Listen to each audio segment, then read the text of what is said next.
Alhamdulillahirabbil alamin wassalatu wassalamu ala asrofil anbiya'i wal mursalin sayyidina wa maulana Muhammadin qala rabbi shrah li sadri wa yassir li amri wahlul 'uqdatam min lisani yafqahu qawli amma ba'du. Yang saya hormati Ibu Kepala Sekolah SMP Negeri 3 Kalipucang, yang saya hormati Bapak, Ibu, guru beserta staf tata usaha. Pertama, mari kita padatkan puji syukur kehadirat Allah Subhanahu wa taala, yang mana pada siang hari ini alhamdulillah kita masih diberi nikmat sehat, nikmat iman, sehingga kita bisa berkumpul dalam acara diseminasi budaya positif SMP Negeri 3 Kalipucang, yaitu calon CGP Siti Marifah angkatan ke-10 Kabupaten Pangandaran. Sholawat beserta salam mari kita senantiasa sanjungkan kepada junjungan kita Habibana wa Nabiyana Muhammad sallallahu alaihi wasallam. Mudah-mudahan kita termasuk umatnya yang setia selalu menjalankan syariatnya, dan mudah-mudahan kita mendapat syafaatnya besok di yaumul akhir. Amin ya Allah ya Rabbal alamin. Pada kesempatan siang hari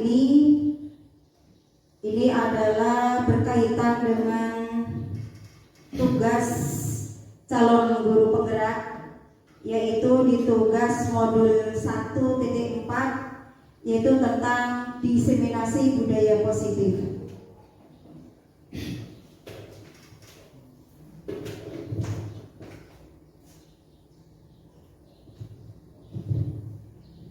Bapak Ibu yang saya hormati, kalau kita mendengar kata disiplin ya, budaya disiplin, ini sebenarnya ya mungkin sudah kita lakukan ya Bapak Ibu. Dimulai dari ya mungkin contohnya ya diantaranya mungkin kita ya terbiasa yang berangkat lebih pagi ya, masuk jam 7, alhamdulillah tepat waktu kita bisa melaksanakan aktivitas yang biasa kita lakukan. Nah, di sini ada konsep atau inti budaya positif, di mana pemaparan yang akan kita bahas pada kesempatan ini adalah yang pertama, yaitu tujuan pembelajaran. Kemudian yang kedua yaitu disiplin positif. Yang ketiga adalah nilai-nilai kebajikan. Yang keempat adalah kebutuhan dasar manusia. Yang kelima, motivasi perilaku manusia. Yang keenam, posisi kontrol guru. Yang ketujuh adalah keyakinan kelas. Dan yang terakhir adalah segitiga restitusi.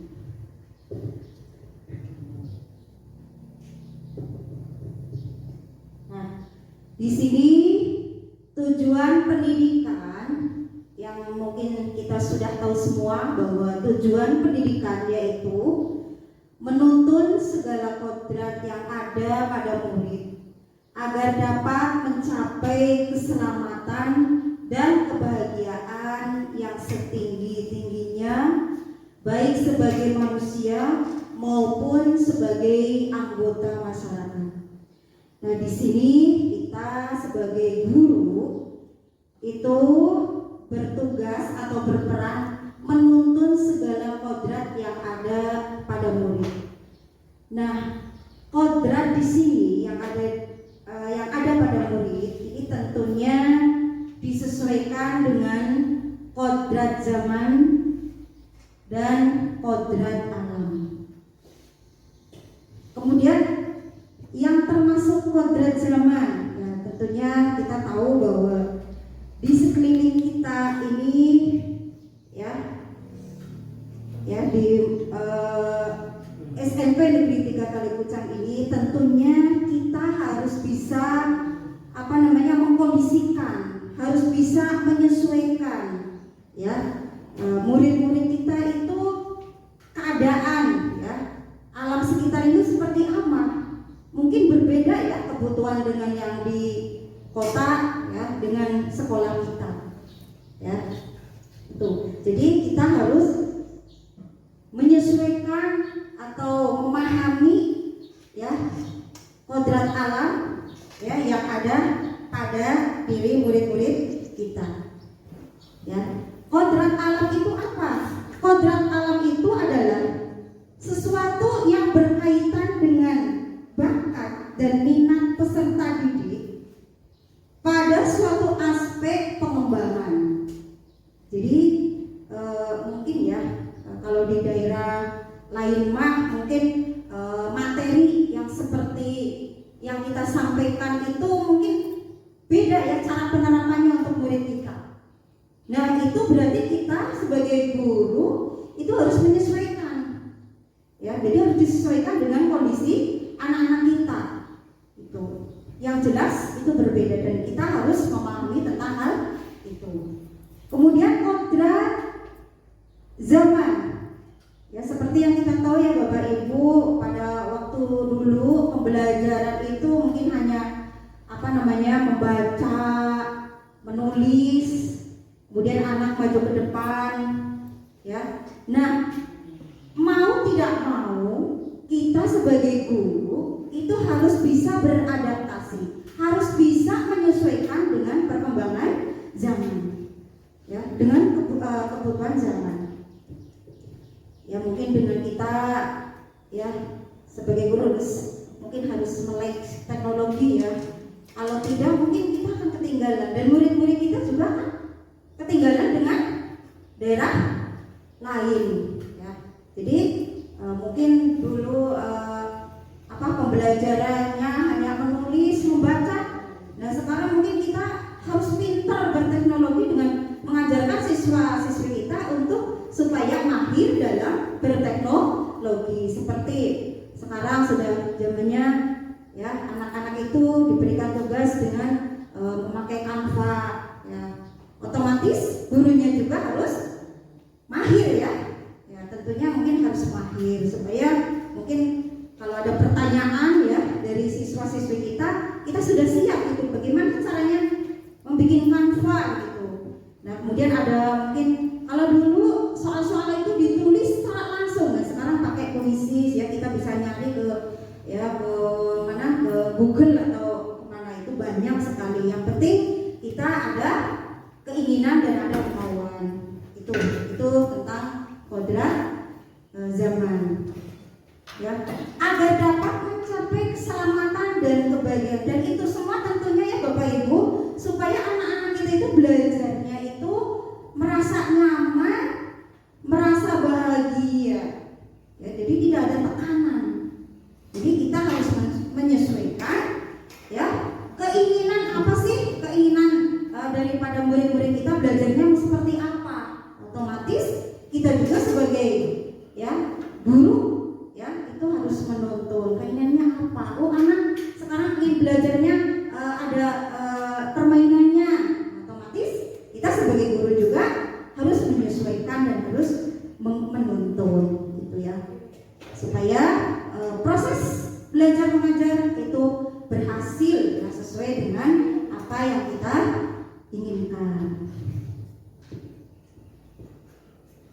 Nah, di sini ada miskonsepsi tentang teori kontrol. Ya. Apa itu miskonsepsi? Miskonsepsi itu adalah ide atau pandangan ya mengenai suatu konsep yang dipahami oleh seseorang yang tidak sesuai dengan konsep yang disepakati dan dianggap benar oleh para ahli. Ya, atau diartikan miskonsepsi itu apa ya namanya ya, beda pengertian itu ya, kesalahpahaman ya, kesalahpahaman. Nah yang pertama, ilusi guru mengontrol murid ya. Guru mengontrol murid ya. Guru tidak bisa mengontrol murid jika ia tidak mau dikontrol. Harus ada dengan harus ada unsur intrinsik ya kalau di situ ya. Jadi kita tidak bisa mengontrol murid, ya, itu. Jadi tidak bisa kita itu mengontrol murid, harus ada dorongan sendirinya itu dari murid itu sendiri. Kemudian ilusi bahwa semua penguatan positif, efektif, dan bermanfaat. Semua penguatan adalah positif, efektif, dan bermanfaat. Nah, misalkan ya, ini ada bujukan atau nasihat ya. Nasihat jika terlalu dalam nasihat kita ya, memberi penguatan positif yang efektif, misalkan terlalu dalam, itu nantinya anak itu akan merasa ketergantungan ya, dan akhirnya anak itu tidak akan mandiri dalam mengontrol dirinya. Jadi ya, tidak usahlah terlalu dalam ya, kita cukup hanya menuntun saja ya, tidak usah menginterogasi kamu harus seperti ini itu ya. Jadi yang mengakibatkan kalau itu semua dilakukan oleh kita, nanti murid kita itu akan selalu bergantung kepada guru ya, tidak akan mandiri ya, dan tidak bisa dalam mengontrol dirinya ya. Kemudian yang ketiga, ilusi bahwa kritik dan membuat rasa bersalah mampu menguatkan karakter ya. Kritik dapat juga menjadi orang merasa bersalah, betul nggak Bapak Ibu? Kadang dikritik, wah aku jadi kayaknya salah, jadi salah tingkah ya, akhirnya pergaulannya tidak bebas begitu. Kalau mau bergaul, mau berbicara, kayaknya ada rasa tekanan, ada rasa yang tidak nyaman. Nah ini, jadi akhirnya murid itu merasa bersalah ya, dalam dan menguatkan karakter. Kemudian yang keempat, yaitu ilusi bahwa orang dewasa berhak memaksa. Kira-kira betul nggak Bapak Ibu? Orang dewasa berhak memaksa. Kalau menurut Bapak Ibu bagaimana ini? Orang dewasa berhak memaksa. Ya. Sebenarnya ya, di sini itu yang menentukan pilihan ya, itu adalah hak masing-masing manusia. Jadi di sini tidak ada unsur paksaan.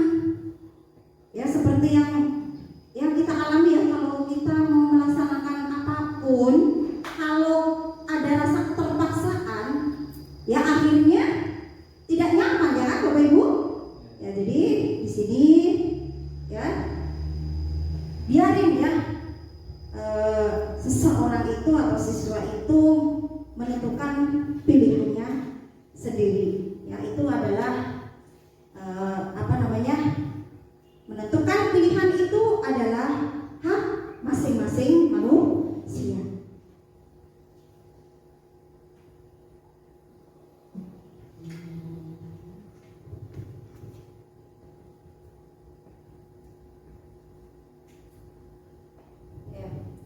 Kemudian mengubah paradigma stimulus respon ke pendekatan teori kontrol. Nah, ini stimulus respon, realitas atau kebutuhan kita itu sama. Teori kontrolnya, realitas, kebutuhan kita itu berbeda. Semua orang melihat hal yang sama. Setiap orang memiliki pandangan yang berbeda. Kita mencoba mengubah agar orang berpandangan sama dengan kita. Kira-kira bagaimana ini? Kita mencoba mengubah orang agar berpandangan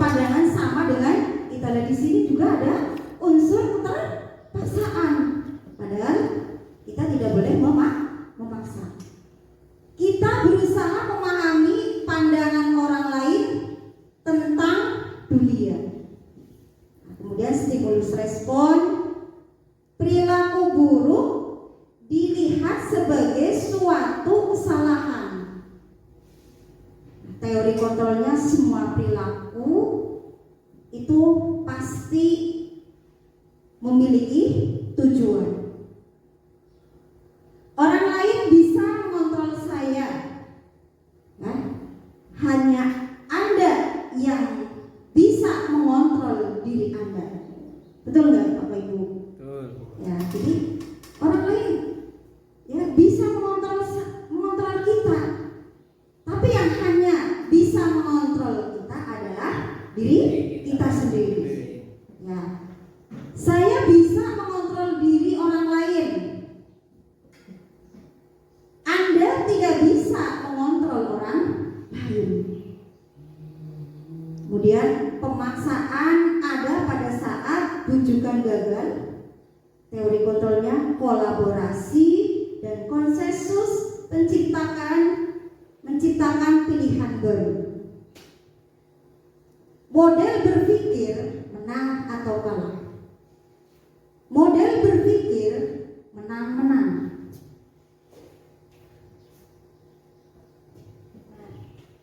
Nah, ini di sini disiplin positif. Ya. Apa itu disiplin positif? Ya. Disiplin berasal dari kata disiplina, yang artinya belajar disiplin, mengacu pada disiplin diri yang memiliki tanggung jawab terhadap apa yang telah dilakukannya berdasarkan nilai-nilai yang diyakini. Ya. Jadi disiplin itu ini berasal dari kata disiplina, ya, yang artinya belajar disiplin, mengacu pada disiplin diri yang memiliki tanggung jawab terhadap apa yang telah kita lakukan, tentunya berdasarkan nilai-nilai yang kita yakini. Jadi kalau disiplin itu memang itu muncul dari diri kita, ya, bukan, ya memang di sisi lain, ya, kita mungkin melihat orang lain disiplin, wah aku pengen disiplin, saya pengen disiplin. Jadi tetap nilai disiplin itu adalah sesuai dengan keyakinan kita. Ya mungkin akhirnya itu mungkin imbasnya kita jadi istiqomah, ya tentunya dengan ikhlas begitu.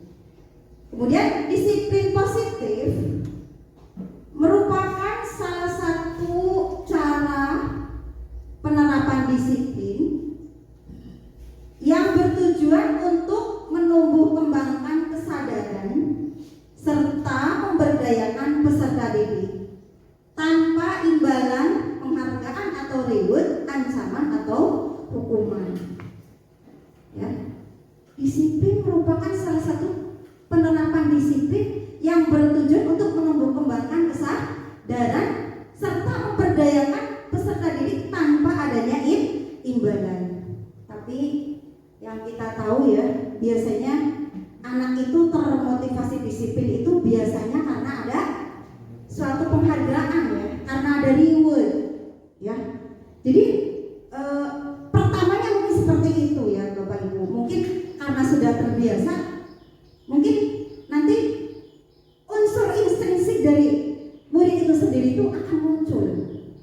Mungkin pertama itu karena mungkin terpaksa, tapi sebenarnya ya tidak boleh ada keterpaksaan.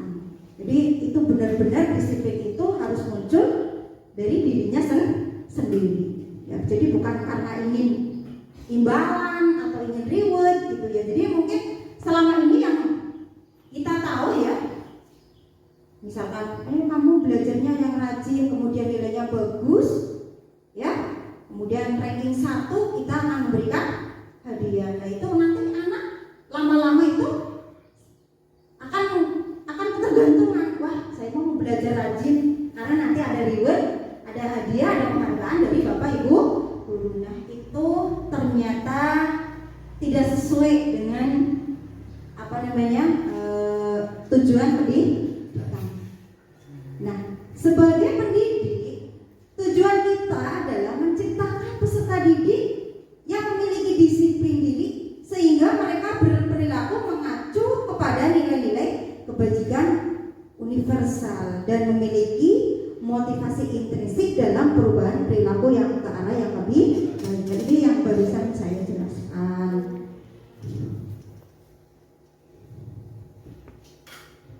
Nah ini disiplin positif. Disiplin itu adalah kemampuan memerintah diri,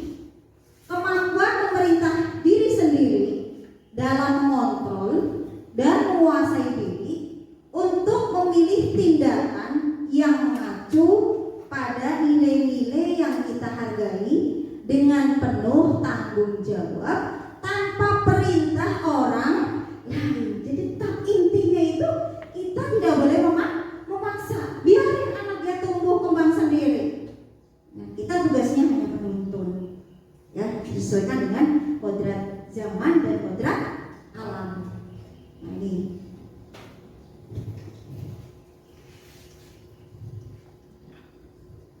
Nah, ini adalah nilai-nilai kebajikan.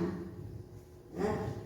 Nilai yang disepakati bersama lepas dari suku bangsa, agama, bahasa maupun latar belakangnya.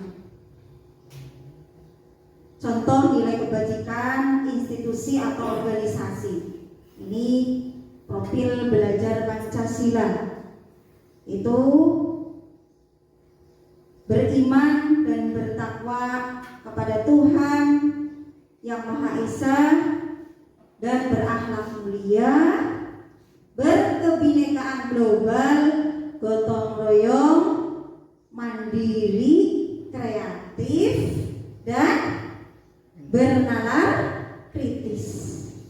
Ini sesuai dengan profil belajar Pancasila. Jadi di sini adalah contoh dari nilai kebajikan institusi atau organisasi. Yang jelas ini sesuai dengan profil belajar Pancasila, itu beriman, bertakwa kepada Tuhan Yang Maha Esa, berakhlakul mulia, berkebinekaan global, gotong royong, mandiri, kreatif, dan bernalar kritis.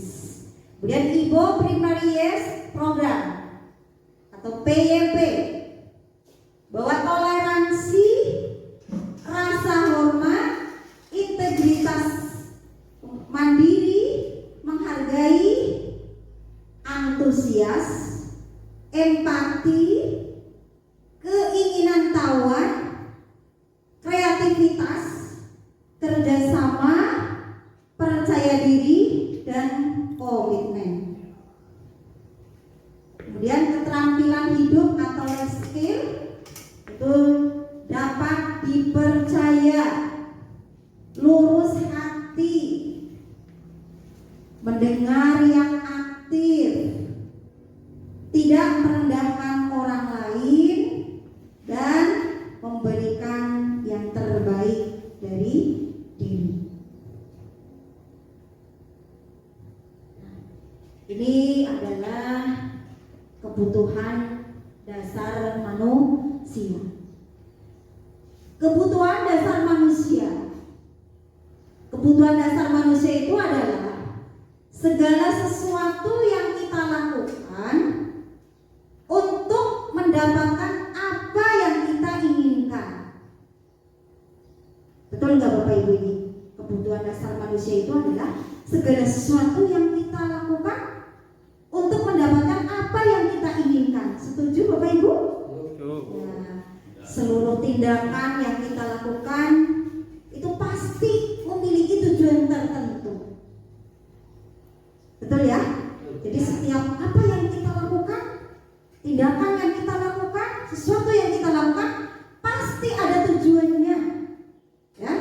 Dan semua usaha terbaik yang kita lakukan adalah dalam rangka agar kebutuhan dasar kita terpenuhi dengan baik. Nah ini tentunya kalau kebutuhan dasar kita itu belum terpenuhi, kita akan melakukan berbagai macam cara ya supaya tujuan kita itu tercapai, kebutuhan dasar kita itu tercapai. Dan tentunya tujuan itu adalah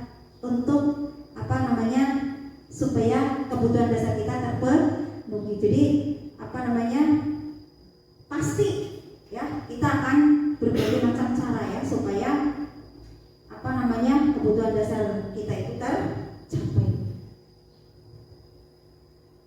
Ini kebutuhan dasar manusia. Yang pertama adalah survival. Apa itu survival ya? Survival itu sama saja dengan kebutuhan untuk bertahan hidup. Jadi survival ini adalah kebutuhan untuk bertahan hidup. Ini kebutuhan dasar manusia. Memang iya ya? Sesuai ya? Survival ini memang kebutuhan untuk bertahan hidup. Nanti akan disampaikan apa saja yang termasuk kebutuhan survival ini. Kemudian yang kedua, ya, kebutuhan dasar manusia adalah kasih sayang. Apa Bapak Ibu? Kasih sayang. Ya, ingin kasih sayang. Ya, semuanya pasti ya menginginkan kasih sayang dan rasa diterima, baik oleh teman-teman kita, teman-teman di sekolah dan di masyarakat. Ya, jadi semuanya pasti ingin ya membutuhkan kasih sayang dan ingin diterima dimanapun dia berada. Ya. Kemudian ini ada gambar love ya. Nah itu menandakan kasih sayang ya, cinta. Nah kemudian yang ketiga adalah kebutuhan dasar manusia itu adalah rasa kebebasan. Betul nggak Bapak Ibu? Kita ingin kebebasan? Pasti ya. Semua pasti itu menginginkan kebebasan. Ya. Bebas tapi terbatas gitu ya mungkin ya Bapak Ibu ya. Bebas tapi yang terbatas. Bebas ya. tanggung jawab. Bebas tapi tanggung jawab. Tanggung jawab pada siapa Bapak Ibu? Kepada Allah Subhanahu wa taala ya kan Bapak Ibu? Kepada diri sendiri dan kepada orang lain. Nah, itu. Kemudian yang keempat adalah kebutuhan dasar manusia yang keempat adalah apa Bapak Ibu? Kesenangan. Ya, kesenangan. Kalau kesenangan dengan kasih sayang sama enggak Bapak Ibu? Beda ya? Beda. Rasanya berbeda ya? Ya, kalau dirasa-rasa ya pasti beda ya. Kalau kasih sayang mah butuh di sayang cuan. Ya, itu bentuk kasih sayang dengan cuan kata ibunya. Tidak pasti ya.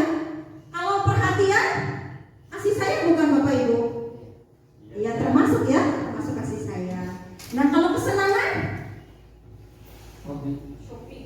shopping ya. Kalau menurut Bapak Asep kesenangan itu apa Pak Asep? Yang suka jelong-jelong gitu? Ya, hobi ya. Nah itu. Kemudian yang kelima adalah penguasaan. Nah ini adalah kebutuhan dasar manusia. Ya. Betul Bapak Ibu ya? Ingin kebutuhan untuk bertahan hidup, ya. Kemudian kasih sayang, ya. Kemudian kesenangan dan kebebasan. Inilah kebutuhan dasar manusia. Nah ini adalah 5 kebutuhan dasar manusia. Ini pemaparannya ya Bapak Ibu. Tadi secara garis besarnya ini adalah pemaparannya. Yang pertama adalah kebutuhan dasar manusia itu bertahan hidup. Di sini untuk bertahan hidup pastinya Bapak Ibu kita harus makan ya Bapak Ibu. Ya, harus makan. Makan itu biar kuat apa biar sehat ya Bapak Ibu? Biar kuat artinya. Ya, biar hidup, makan itu biar hidup, ya betul Pak Haji lah. Kemudian ya, jadi memang kita supaya tahan hidup, kita itu memang harus membutuhkan makanan tentunya makanan yang sehat, makanan yang halal, makanan yang bergizi, ya. Kemudian pakaian, ibu-ibu yang sering shopping, ya, sering beli pakaian, ya jalan-jalan, borong pakaian. Ini memang butuh ya, ini memang kebutuhan manusia. Jadi wajar gitu ya. Pakaian, bapak-bapaknya juga sama ya. Jadi memang kebutuhan manusia ya, kebutuhan dasar manusia. Ada makanan nggak, berpakaian ya, aduh, gitu kan, gimana gitu kan, kurang lengkap gitu ya Bapak Ibu ya. Kemudian tempat tinggal, makan ada, pakaian ada, lah kita belum punya tempat tinggal tentunya kita ya bingung ya kan. Itu akhirnya ya berbagai macam cara ya supaya kita punya tempat tinggal. Nah, kemudian keamanan, kita butuh ketenangan Bapak Ibu, betul nggak? Keamanan, situasi yang nyaman, ya, supaya kita menjalani hidup ini itu rasanya nyaman untuk ibadah, tenang ya Bapak Ibu, bisa istiqomah, ikhlas, ya kan? Gitu, aman, damai, ya. Nah ini memang ini termasuk kebutuhan dasar manusia, memang harus tercukupi Bapak Ibu, ya.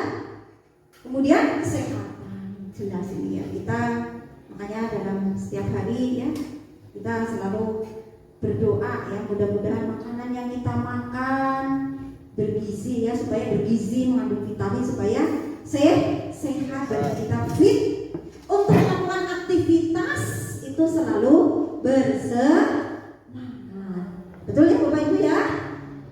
Nah, kemudian yang kedua ya, yang termasuk 5 kebutuhan dasar manusia, yang kedua adalah kasih sayang dan rasa ingin diterima. Rasa kasih sayang dan rasa diterima. Wah, nah ini rasa diterima, dipedulikan, ya, berbagi,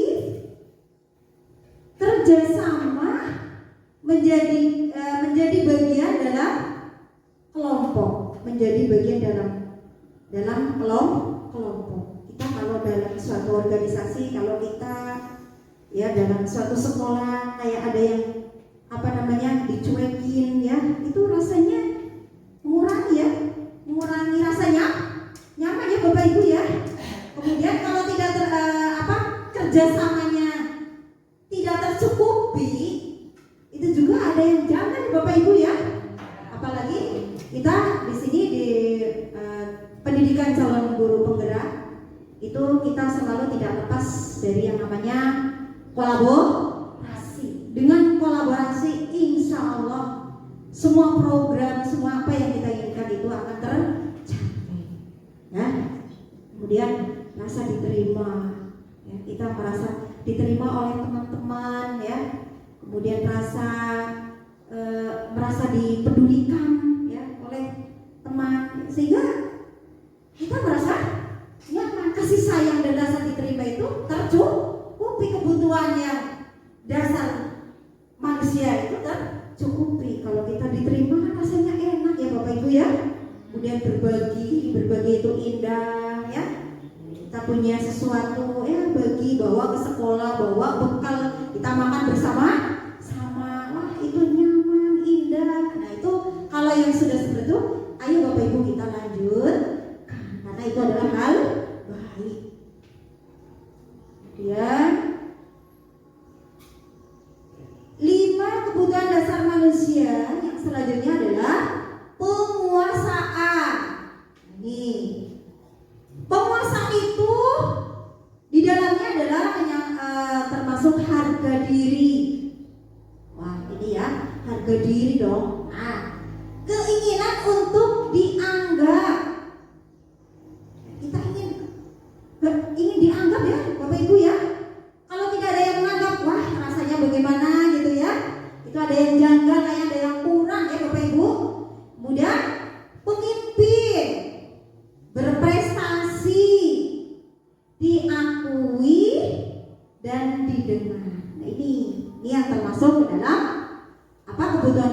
manusia yang termasuk penguasaan, yaitu harga diri, keinginan untuk dianggap ya memimpin, berprestasi, diakui, dibina. Mungkin ada yang lain Bapak Ibu? Barangkali selain ini? Ada yang lain? Barangkali? Status sosial. Status sosial ya, itu betul sekali Pak Haji ya. Status sosial itu juga termasuk ke penguasaan ya. Itu. Terima kasih Pak Haji. Kemudian kebutuhan dasar manusia yang selanjutnya yaitu kita menginginkan kebebasan Bapak Ibu. Betul nggak Bapak Ibu? Bebas. Kalau hidup kita itu terbebani, ya itu kayaknya membuat kita tidak bebas, anak kita itu tidak bebas. Kemudian apa yang termasuk kebebasan Bapak Ibu? Yang pertama yaitu mandiri Bapak Ibu. Ya, ternyata mandiri itu masuknya kepada kebebasan, kebutuhan dasar manusia, kebebasan mandiri. Kemudian memiliki pilihan, ya, mencoba hal baru, ya, mampu mengendalikan arah dirinya, ya, mampu mengendalikan arah dirinya, walaupun bebas tapi dia mampu mengendalikan arah dirinya, kemana arah kita. Nah, kita mampu untuk mengendalikan diri kita sendiri. Kemudian 5 kebutuhan dasar manusia yang terakhir ini ya adalah kesenangan Bapak Ibu. Memang ini manusia kesenangan itu memang penting sekali ya Bapak Ibu. Nah ini jadi kita harus tercukupi itu yang namanya kesenangan. Kira-kira kalau rasa kesenangan kita tidak ada, rasanya bagaimana Bapak Ibu? Ada yang kurang ya, apalagi ibu-ibu ya, ingin disenangkan, ingin dibahagiakan begitu ya. Ya, karena sudah punya gaji yang banyak ya, dunia maya udah punya sendiri gitu ya. Iya, nggak apa-apa. Nah ini bermain, ya. Memang kita itu membutuhkan yang namanya bermain Bapak Ibu, ternyata ya sesekali ya kita bermainlah, boleh bermain sama anak didik kita, boleh dengan anak kita ya di rumah ya, yang intinya hati kita itu merasa senang lah, tidak stres mungkin ya di sekolah terus kerja terus lagi. Suatu saat kita membutuhkan yang namanya kesenangan berupa bermain, kemudian humor, tidak serius Bapak Ibu. Orang kok serius banget ya, selalu tidak ada humor, tidak ada senyum dan sebagainya. Kita kalau kita punya teman yang seperti itu, yang mana enggak Bapak Ibu? Nah itu, jadi ada humor lah sekali-kali gitu kan. Kemudian antusiasme, kemudian tertawa. Wah ternyata tertawa juga ini merupakan kebutuhan dasar manusia. Iya, tapi ya tertawanya mungkin ya iya, jangan sendiri ya Bapak Ibu ya. Apalagi tertawa di depan yang istri begitu ya. Apa kata? Ya, gitu kan begitu ya. Nah, ini adalah 5 kebutuhan dasar manusia. Nah, ini ada ya skenario atau apa ya? Contoh ya. Ibu Ani, guru kelas 5 di SD Pelita Hasti, sedang bingung menghadapi ulah salah satu murid di kelasnya, Agus. Namanya Agus. Beberapa anak telah datang dan mengeluhkan Agus yang seringkali meminta bekal makan siang mereka dengan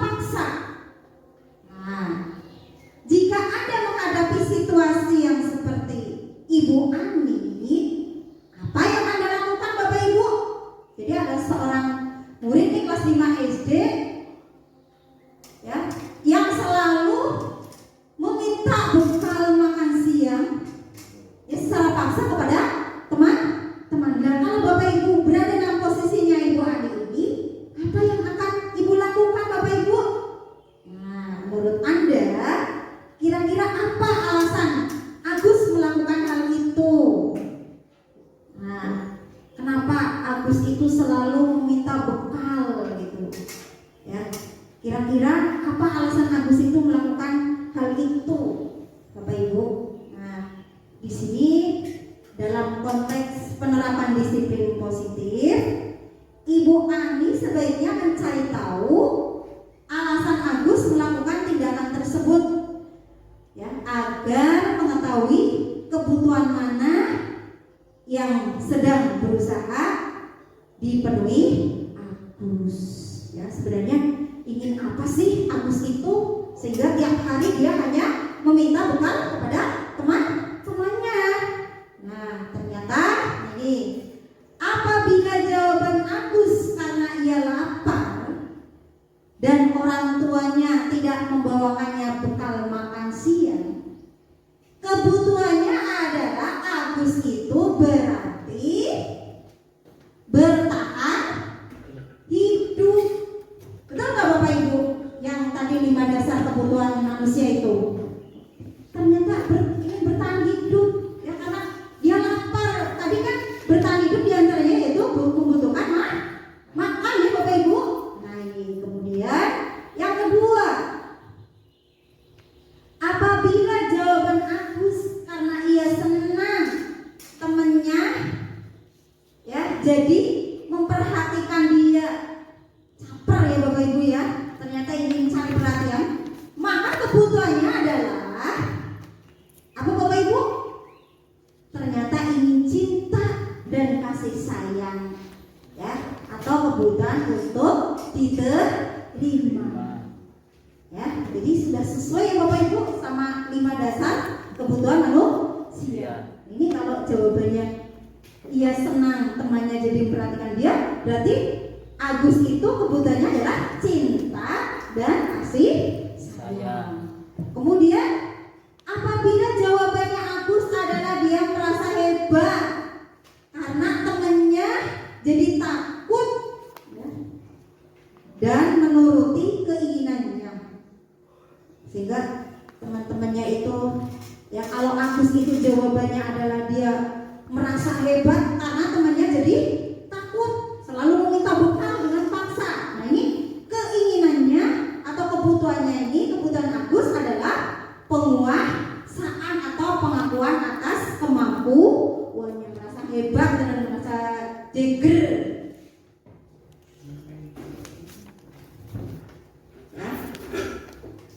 Kemudian apabila jawaban Agus adalah karena iseng saja dan dia menikmati ekspresi wajah temannya yang kesal karena telah diambil makanannya, nah ini kebutuhannya adalah kesenangan.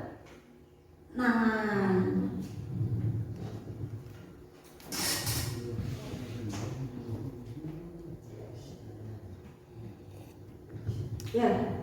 Dan ketika kelima kebutuhan dasar telah terpenuhi secara memadai, maka murid akan tumbuh dengan seimbang dan bahagia. Sebaliknya, ketika kebutuhan dasar tidak terpenuhi dengan baik, maka seseorang akan mengalami emosi negatif seperti bosan, sedih, dan kecewa. Betul nggak kira-kira Bapak Ibu ini? Betul ya? Sesuai. Nah, ini motivasi perilaku manusia. Motivasi perilaku manusia. Motivasi ekstrinsik ini yang timbul dari luar, ya.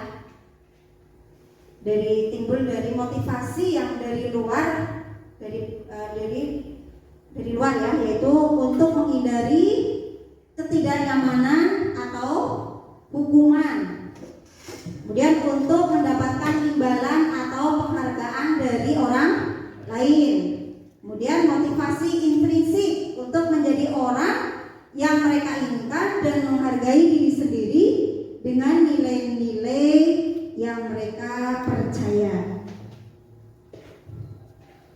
Nah, ini hukuman, kemudian konsekuensi dan restitusi.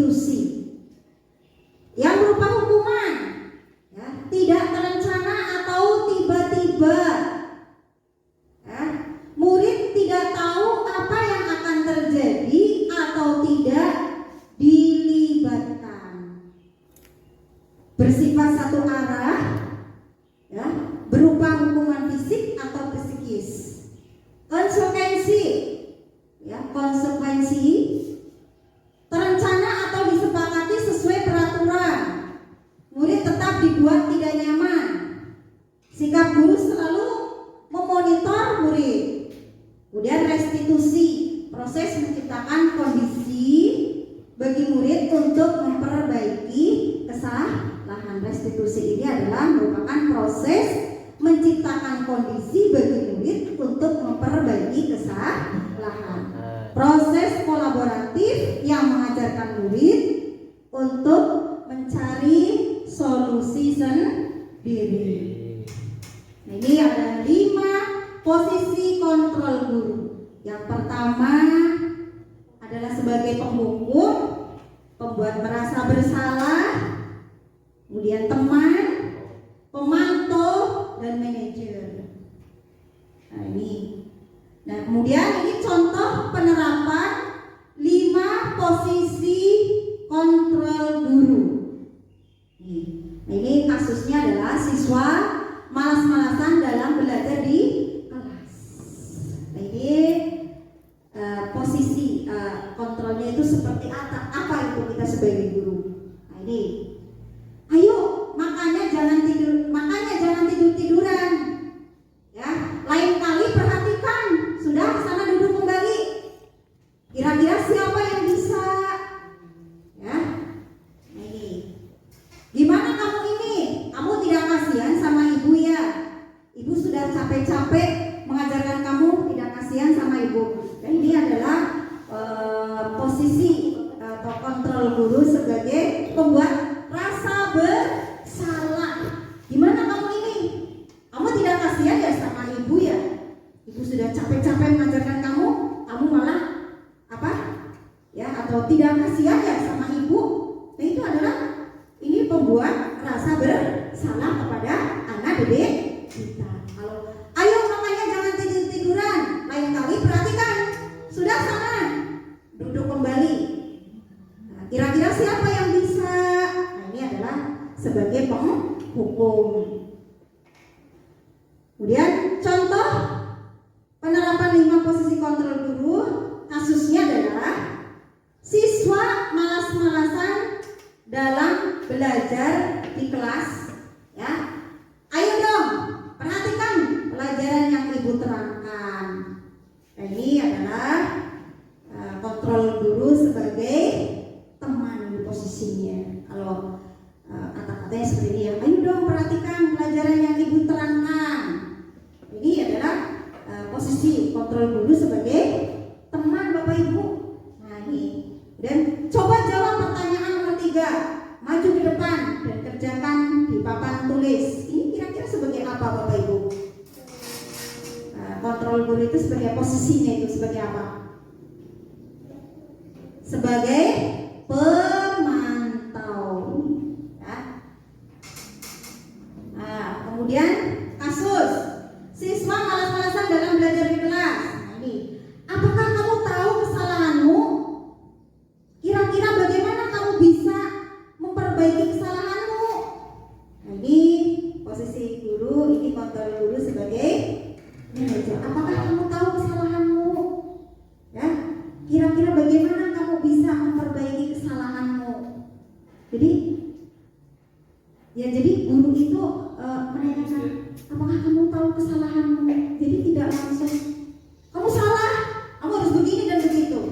Nah, tapi menanyakan, apakah kamu tahu kesalahanmu? Kira-kira bagaimana kamu bisa memperbaiki kesalahanmu? Kedepannya kamu mau seperti apa gitu, memperbaiki kesalahan yang sudah diperbuat. Ini posisi yang seperti ini adalah kontrol guru sebagai manajer Bapak Ibu. Nah, kemudian posisi kontrol, apakah aku? Nah, saya kecewa sekali dengan kamu. Ya, saya kecewa sekali dengan kamu. Kamu tidak pernah ya melakukannya. Ayolah lakukan demi Bapak dan Ibu ya. Nah. Nah ini kalau posisi kontrol, apakah aku? Apakah kamu mau mendapatkan stiker bintang hari ini? Nah ini kira-kira posisi kontrolnya itu apa? Kita sebagai apa ini Bapak Ibu? Kalau apakah kamu mau mendapatkan stiker bintang hari ini? Apakah sebagai pemantau, manajer? Manajer. Apakah kamu mau mendapatkan stiker bintang hari ini? Kira-kira apa ya Bapak Ibu ya? Itu tadi contohnya sudah pemantau. Ya, menurut Pak Asep pemantau, menurut Pak Haris sebagai manajer. Mungkin ada yang lain Bapak Ibu? Ini tidak ada betul atau salah ya, ini pendapat ya. Apa nanti kita akan bahas bersama. Ya, kita lanjutkan ya Bapak Ibu. Nah, posisi kontrol, apakah aku ini? Apakah aku? Nah, di sini bagaimana kamu dapat menyelesaikan masalah ini? Ya, bagaimana kamu dapat menyelesaikan masalah ini? Kira-kira apa itu Bapak Ibu? Manajer. Manajer. Ya, Pak Aris selalu manajer. Pak Hendra sebagai apa ya? Manajer. Pak Andri sebagai teman saja.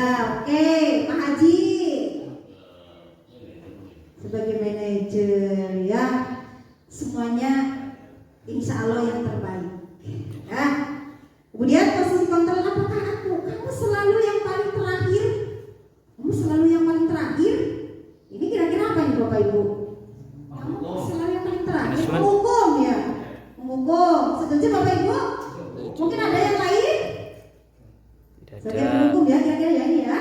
Kamu selalu paling terakhir. Ini ya sebagai pendukung. Nah ini penerapan 5 posisi kontrol guru. Ya. Pernyataan. Kemudian siapa yang mengatakan? Ini pernyataannya. Saya kecewa sekali dengan kamu. Ya. Siapa yang mengatakan? Pembuat orang merasa bersalah. Saya kecewa sekali dengan kamu. Ya. Siapa yang mengatakan? Adalah itu pembuat orang merasa bersalah. Setuju Bapak Ibu? Setuju? Setuju. Oke, kita lanjut. Kemudian kamu tidak pernah benar melakukannya. Nih, yang mengatakan itu sebagai posisi kontrol guru sebagai apa Bapak Ibu? Sebagai penghukum. Kemudian ayolah lakukan demi ibu bapak guru. Ini ayolah lakukan, ayo lakukan demi bapak ibu guru. Ini posisi kontrol guru seperti ini adalah sebagai teman bapak ibu ternyata. Ya. Mungkin bapak ibu pernah mengucapkan kalimat ini? Pernah ya? Itu bapak ibu sebagai teman. Kemudian, apakah kamu mau mendapatkan stiker bintang hari ini? Nah, ini jawabannya adalah pemantau bapak ibu ternyata ya. Ini yang jawabannya tadi ya. Kemudian bagaimana kamu bisa menyelesaikan masalah ini? Nah ini menyelesaikan masalah ini. Ini adalah posisi guru sebagai manajer bapak ibu. Kemudian kamu selalu yang paling terakhir. Nah, ini adalah posisi kontrol guru sebagai penghukum. Nah ini budaya positif ya. Lingkungan positif, keyakinan kelas, peraturan kelas. Jadi yang termasuk budaya positif. Ada lingkungan positif, keyakinan kelas dan peraturan kelas. Nah ini keyakinan kelas. Mengapa keyakinan kelas? Mengapa bukan peraturan kelas Bapak Ibu? Kalau peraturan itu seperti apa sih Bapak Ibu? Kalau peraturan itu apa sih? Peraturan itu biasanya dibikin kesepakatan kelas atau yang dibikin oleh wali kelas atau oleh sekolah Bapak Ibu. Kalau peraturan kelas wali kelas. Kelas ya? Ya. Nah, ini. Jadi kelas yang membikin ya. Ya. Kemudian mungkin kesepakatan begitu ya. Nah ini ternyata yang lebih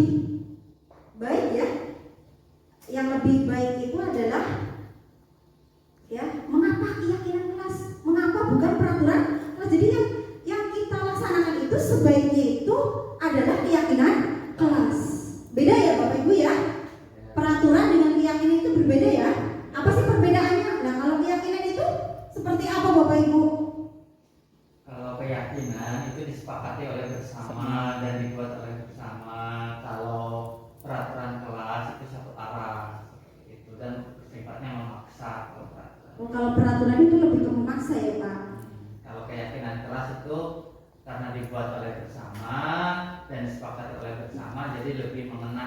Lebih mengena, lebih berhasil ya, lebih tertuju gitu ya Bapak Ibu. Dan karena sudah diyakini oleh satu kelas, berarti timbul instruksinya ya, itu kesadaran gitu ya, timbul dari hatinya, tidak ada keterpaksaan. Betul sekali Bapak Ibu. Jadi yang kita terapkan dalam kelas itu sebaiknya Bapak Ibu itu melakukan keyakinan kelas, bukan peraturan kelas. Seperti apa sih contohnya keyakinan kelas? Mungkin ada yang bisa menyebutkan? Tidak boleh keluar ruangan belajar. Kalau tidak boleh itu termasuk keyakinan kelas, bukan ya? Peraturan. Sama-sama menjaga kebersihan kelas. Iya. Misalkan buang sampah pada tempatnya. Kalau keyakinan kelasnya itu seperti apa? Kalimatnya biasanya simpel Bapak Ibu. Lebih simpel tapi mengenai ya.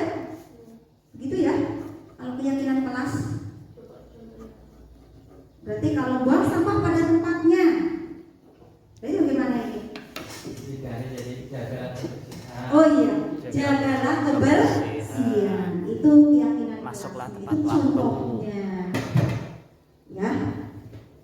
Kemudian ini pembentukan keyakinan kelas. Itu sifatnya itu adalah abstrak. Ini kemudian berupa pernyataan yang universal. Ya. Simple menyeluruh. Simple jelas tapi menyeluruh. Dibuat dalam pernyataan positif. Sedikit saja agar mudah diingat. Betul sekali ya. Jadi buanglah sampah pada tempatnya. Kemudian jagalah, keyakinan kelasnya adalah jagalah kebersihan. Setuju Bapak Ibu? Sedikit saja agar mudah diingat ya gitu. Sesuai dengan kondisi kelas dan sekolah sehingga mudah diterapkan. Sesuaikan Bapak Ibu dengan kondisi kelas kita lah, jangan muluk-muluk ya. Yang penting mengenai begitu. Kemudian semua warga sekolah atau warga kelas dilibatkan saat pembuatan keyakinan kelas. Jadi semua warga itu atau warga kelas dilibatkan Bapak Ibu. Jadi supaya semuanya paham dan itu sudah menjadi kesepakatan bersama, menjadi keyakinan kelas yang nantinya tidak ada unsur keterpaksaan. Ya. Nah, kemudian ini peraturan. Ya, keyakinan kelas atau nilai kebajikan yang dituju. Peraturan selalu kembalikan buku ke tempatnya. Nah ini. Nah, kemudian, selalu kembalikan buku ke tempatnya. Ini adalah keyakinan kelasnya adalah tanggung jawab. Di sini ini contoh-contohnya Bapak Ibu ternyata ada nih ya. Kemudian dilarang mengganggu orang lain. Keyakinan kelasnya adalah kalimatnya yang tepat adalah menghormati orang lain dan diri sendiri. Nah, ini bisa diterapkan Bapak Ibu di kelas ya. Wali kelas silakan ya dikondisikan. Ini karena sangat bagus sekali ini. Kemudian hadir di sekolah 15 menit sebelum pembelajaran dimulai. Keyakinan kelasnya adalah menghormati orang lain, komitmen pada tujuan atau berkomitmen. Kemudian dilarang melakukan kekerasan. Ini keyakinan kelasnya adalah keselamatan dan menghormati orang lain. Dilarang menggunakan narkoba. Nah, ini adalah tentunya keyakinan kelasnya adalah kesehatan. Kemudian bergantian atau menunggu giliran. Ini menghormati orang lain atau kesabaran. Gunakan masker. Ini kira-kira keyakinan kelasnya apa Bapak Ibu?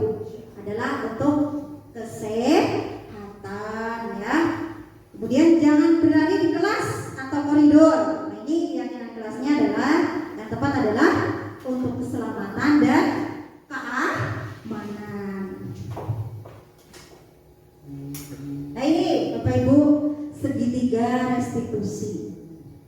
Ya, ini yang terakhir ya Bapak Ibu, ini segitiga restitusi adalah suatu proses dialog yang dijalankan oleh guru agar dapat menghasilkan murid yang mandiri dan bertanggung jawab. Ini segitiga restitusi. Nah, kita sebagai guru ini harus memahami ya namanya segitiga restitusi. Ini tahap-tahapnya. Ini ada 3 tahap. Yang pertama adalah validasi tindakan yang salah, kemudian menstabilkan identitas, kemudian menanyakan keyakinan. Nah, ini menstabilkan identitas seperti apa sih? Ya, menstabilkan identitas itu berdasarkan apa?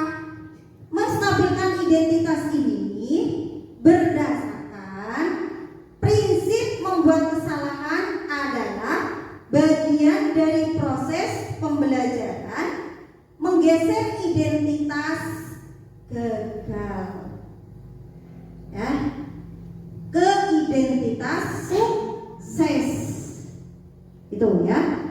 Kemudian apa itu validasi tindakan yang salah? Seperti apa Bapak Ibu?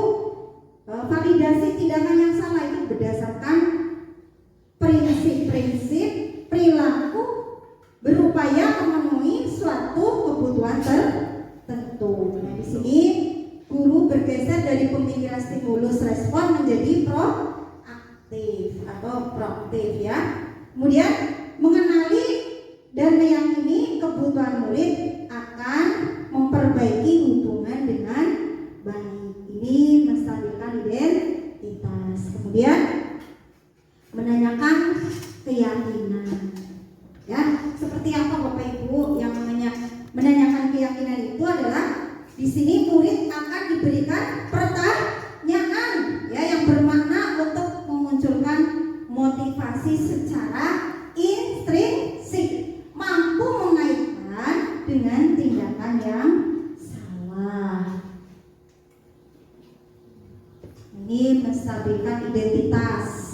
Berdasarkan prinsip membuat kesalahan adalah bagian dari proses belajar. Membuat salah itu wajar. Ini contoh ya, menstabilkan identitas. Membuat salah itu wajar. Misalkan begini, ya saya tahu ya berbuat salah itu memang suatu wajaran. Nah ini termasuk menstabilkan identitas. Jadi jangan langsung kita, kamu ini salah, ya kamu ini harusnya nggak boleh seperti ini. Itu tidak, tapi ya hal ini ya wajar. Tapi ya sebaiknya itu ya kamu harus mau memperbaiki kalau kamu harus mau berarti itu memaksa ya. Sebaiknya memang itu wajar, tapi sebaiknya jangan dilakukan. Tidak ada manusia yang sempurna. Ini tidak ada manusia yang sempurna. Ibu bapak juga pernah melakukan hal itu. Ibu bapak tidak mau mencari siapa yang salah, tapi ibu atau bapak guru ingin mencari solusi dari permasalahan ini. Kamu berhak merasa begitu. Ini yang contoh menstabilkan identitas. Ini dalam segitiga restitusi. Kemudian validasi tindakan yang salah. Berdasarkan prinsip setiap perilaku berupaya memenuhi kebutuhan tertentu. Kamu pasti punya alasan mengapa kamu melakukan hal itu. Nah, padahal ya kamu bisa melakukan yang lebih buruk dari ini ya. Kamu patut bangga karena telah melindungi sesuatu yang penting buatmu. Kamu melakukannya karena mempertahankan sesuatu yang penting bagimu. Ini adalah validasi tindakan yang salah. Kemudian menanyakan keyakinan. Apa keyakinan kelas kita? Jadi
habis Bunda selalu mencontek hasil pekerjaan saya. Bukan hanya PR, pekerjaan di sekolah pun Nina selalu mencontek. Oh, jadi begitu. Ya wajarlah kalau kamu marah dan kesal. Mungkin kalau posisi ibu di Amel, mungkin kamu lakukan yang sama. Terus, tadi kamu melakukan apa sama Nina? Saya marah-marah Bu, saya maki-maki tanpa sadar. Saya menggerebek meja Nina dengan sangat keras Bu. Oh, jadi begitu.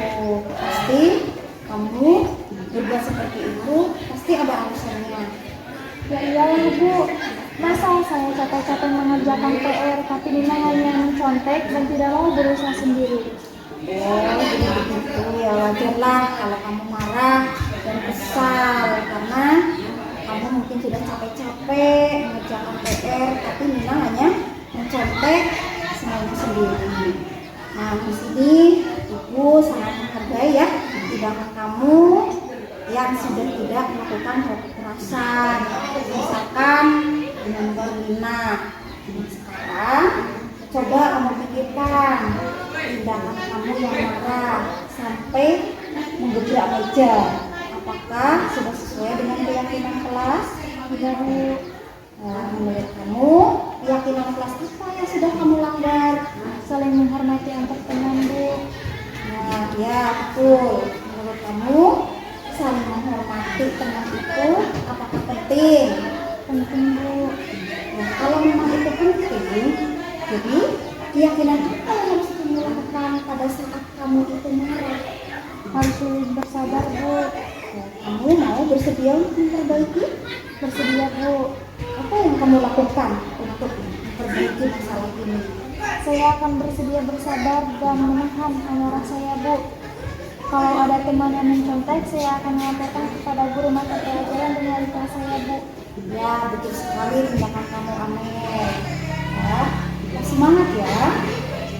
Sekarang silakan kembali ke kelas. Terima kasih Bu. Sama.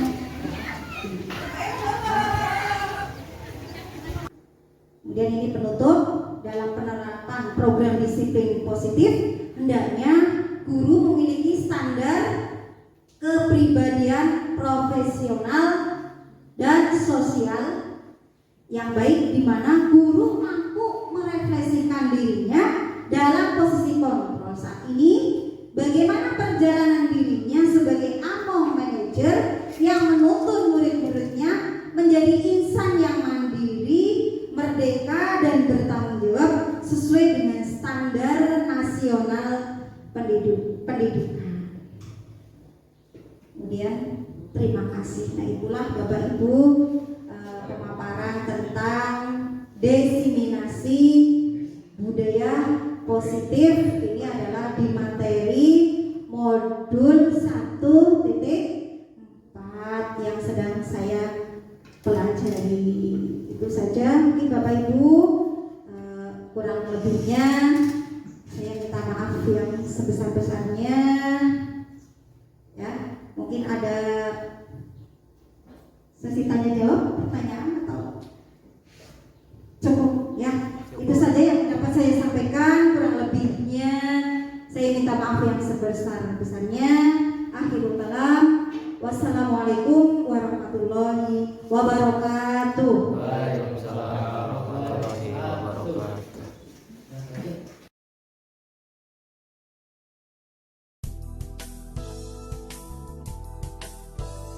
Assalamualaikum warahmatullahi wabarakatuh.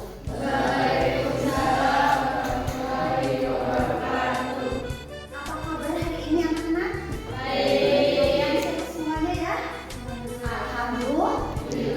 Oke, anak-anak, hari ini kita akan mempraktikkan membuat keyakinan kelas. Ada yang pernah dengar? Apa itu keyakinan kelas? Belum. Oke. Keyakinan kelas itu hampir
tempelkan ini di lab. Silakan langsung tempelkan saja.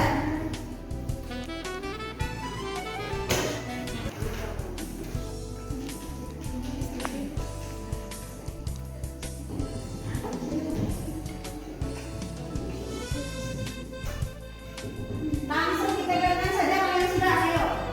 Silakan maju, silakan ya. Ayo maju. Selanjutnya, silakan. Sedikit aja, ya, sedikit aja. Silakan. Langsung saja. Tempelnya satu aja, kemudian langsung. Jangan ditempel yang itu, langsung sedikit aja. Oke, silakan.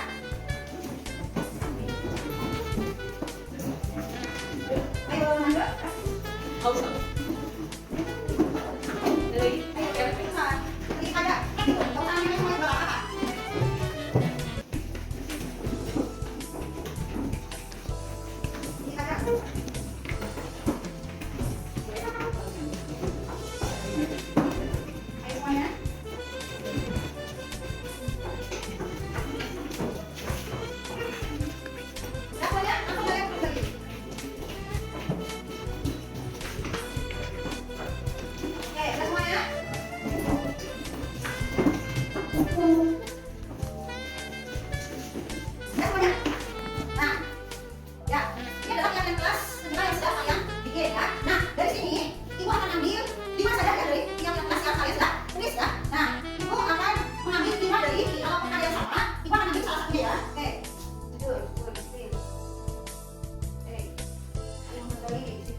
Oke, kita akan mengambil 5 dari bilangan kelas kalian ya, kelas kedua. Yaitu yang pertama adalah jujur, kemudian sopan, atau sopan juga dalam kebersihan, disiplin dan saling menghargai. Setuju? Sudah sepakat? Yang enam ini sudah sepakat? Setuju? Oke, kalau kalian setuju, sebagai tanda bukti kalian telah meyakini yang enam ini, sebagai tanda buktinya kalian silakan untuk menandatangani yang kelas yang sudah kalian sepakati sama sepakat untuk menandatanganinya. Silakan mulai dari Hafiz.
Assalamualaikum warahmatullahi wabarakatuh. Perkenalkan, nama saya Karayana Nadia Sipa dari kelas 7A. Assalamualaikum warahmatullahi wabarakatuh. Perkenalkan nama saya Herudin dari kelas 7A. Assalamualaikum warahmatullahi wabarakatuh. Perkenalkan, nama saya Nijati Putri dari kelas 7A. Assalamualaikum warahmatullahi wabarakatuh. Perkenalkan, nama saya Pak Isda dari kelas 7A. Saya merasa sangat senang Saya merasa sangat senang sekali sekali. Saya senang sekali. Penting sekali. Sangat penting. Sangat penting sekali. Sangat penting. Karena membuat kita lebih tanggung jawab. Karena membuat kita lebih baik lagi. Karena membuat kita lebih baik